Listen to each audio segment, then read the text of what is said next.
আরেকজন স্কুল থেকে আইসা কোন সময় ভাত খাইছে ওখানে কিন্তু পড়াইতে হইব কোন সময় থেকে কইতাছি স্নান করতে যা টিভি লিয়ে বেরিয়েছে স্নান করতে জানা গামছা কই হ্যাঁ বাথরুমে ঢুকে গেছে গামছা কই এরপরে স্নান করতে গিয়ে গামছা নিছো না তো তুমি গামছা লিয়ে যাও ও নিছো দুষ্ট আর যে তাই এদিকে ঘুম পাড়াই দিয়েছি ঘুম পাড়াই দিয়ে আমার এদিকে ওখানে ডিউটি স্টার্ট হয়েছে চা জায়গাছি সকালে ওখানে কাপ হয়েছে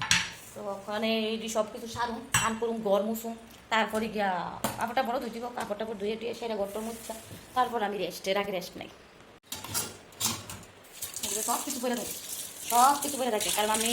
হ্যাঁ না ঘুম পাড়ে সেটা কিচ্ছু করতাম পারি না ঘুম পাড়ে সেটা তারপরে সব কিছু কাজ করবো যে সব আগুন চলে আমার আর এটি আমার না গুছালে একদম ভালো লাগে না আমার সব কিছু সুন্দর করে গুছানো থাকতেই এদিকে রান্না টান্না করছি তো চুলা টুলা মুসুন সব কিছু দিন পরিপাটি থাকতে হবে পরিপাটি না থাকলে আমার এসব ভালো লাগে না আর একা হাতে সব কিছু সামলানো একটু কষ্ট হয়ে যাবে বাচ্চা সামলাও ঘর দরজা সামলাও সব কিছু পরিষ্কার করো দিন শেষে এমন ক্লান্তি লাগে কি করার আর কিছু করার নেই তো সব কিছু দিকে ছেলে বড়াই টরাই গেছে এটি পরিষ্কার কইরা এখন ঘর টর মুছছে সেটা